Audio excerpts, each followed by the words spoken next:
অসম্ভব সুস্বাদু, ভীষণ মুচমুচে আর ভীষণ টেস্টি।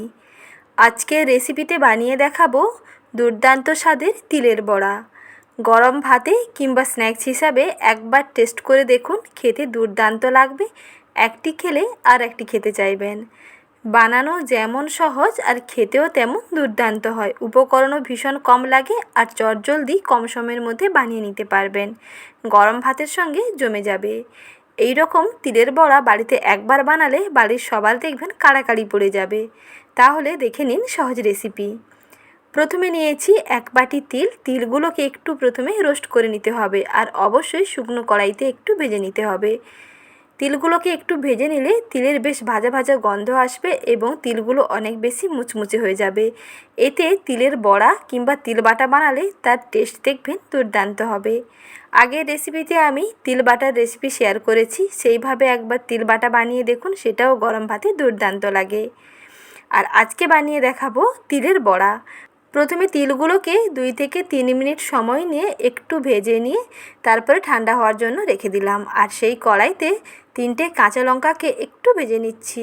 আর সম্পূর্ণটা শুকনো কড়াইতেই ভাজতে হবে, তেল ছাড়া এগুলোকে ড্রাই রোস্ট করতে হবে।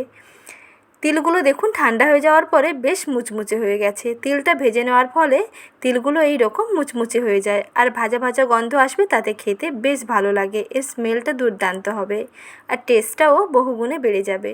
তার জন্য অবশ্যই তিলগুলোকে প্রথমে একটু ড্রাই রোস্ট করে নিন।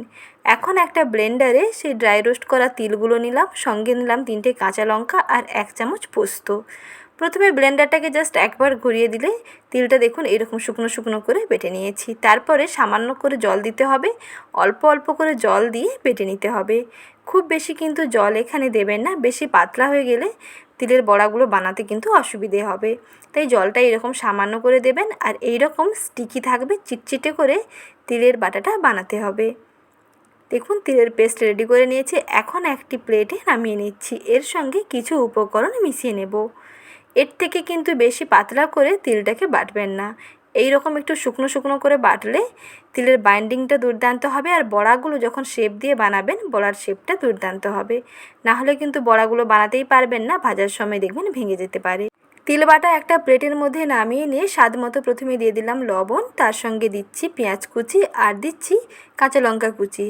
কাঁচা লঙ্কার পরিমাণ একটু বাড়িয়ে কিংবা কমিয়ে নিতে পারেন, যেহেতু আগে থেকে কাঁচা লঙ্কা দেওয়া হয়ে আছে অর্থাৎ বাটা হয়ে আছে, তাই এখানে কুচনোটা একটু কম দিলাম, নাহলে কিন্তু ঝালটা বেশি হয়ে যাবে। তারপরে সামান্য 1 চিমটি হলুদের গুঁড়ো দিচ্ছি। এটা সম্পূর্ণ অপশনাল, চাইলে দিতে পারেন, না চাইলে স্কিপ করতে পারেন। হলুদ গুঁড়ো দিলে কালারটা বেশ ভালো হয়, তার জন্য সামান্য 1 চিমটি হলুদের গুঁড়ো অ্যাড করে ভালো করে মিশিয়ে নিচ্ছি। এখানে কিন্তু আর কোনো উপকরণও দিতে হবে না আর কোনো রকম জল এখানে মেশাবেন না। এই রকম শুকনো শুকনো করে মিশিয়ে নিতে হবে। নুন যেহেতু দিয়েছি, নুন দেওয়ার পরেই দেখবেন একটু বাটাটা নরম হয়ে যাবে, তাতেই মাখানোটা বেশ সুন্দর হয়ে যাবে। আর এই রকম টাইট করে মাখালে বড়ার শেপটা দুর্দান্ত হয় আর বড়াগুলো ভাজার সময় দেখবেন ভেঙে যাবে না, যেমন শেপ দিয়ে বানাবেন তেমন শেপেই থাকবে। ভাজার পরেও অনেকক্ষণ পর্যন্ত মুচমুচে থাকবে। এই রকম একটু টাইট করে মাখাতে হবে। তারপরে কড়াইতে 2 চামচ সর্ষের তেলটাকে ভালো করে গরম করে নিলাম। তারপরে বড়াগুলোকে তেলের উপরে দিয়ে দিচ্ছি। প্রথমে 2 চামচ সর্ষের তেল কড়াইতে গরম করে নিয়ে খুন্তি দিয়ে এরকম তেলটাকে পুরো কড়াইতে ছিটিয়ে দেবেন। তাহলে দেখবেন কড়াই তেলটা সব জায়গায় সমান থাকবে আর বড়াগুলো কড়াইতে আটকে যাবে না। আর এটা কিন্তু একেবারে ডুবো তেলে ভাজার প্রয়োজন নেই, এই রকম অল্প তেলের মধ্যেই ভাজতে হবে, তাহলেই দেখবেন ভীষণ মুচমুচে হবে। ডুবো তেলের মধ্যে ছেড়ে দিলে কিন্তু এগুলো তিলের বড়াগুলো ছেড়ে যাওয়ার একটা ভয় থাকে।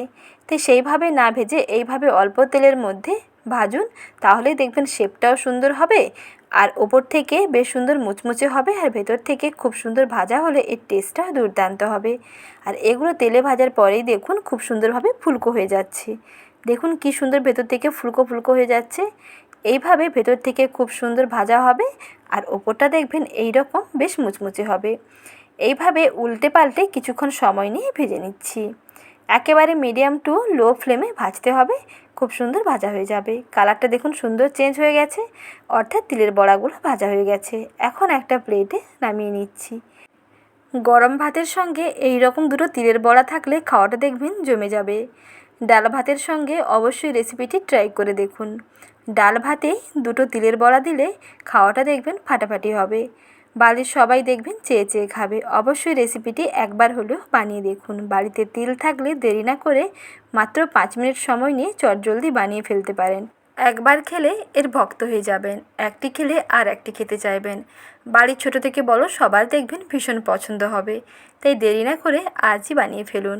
প্রতিদিন এই রকম নিত্য নতুন রেসিপি পেতে চ্যানেলটিকে সাবস্ক্রাইব করে রাখুন, সঙ্গে লাইক ও শেয়ার করার অনুরোধ থাকলো। ভালো থাকবেন, সুস্থ থাকবেন, ধন্যবাদ।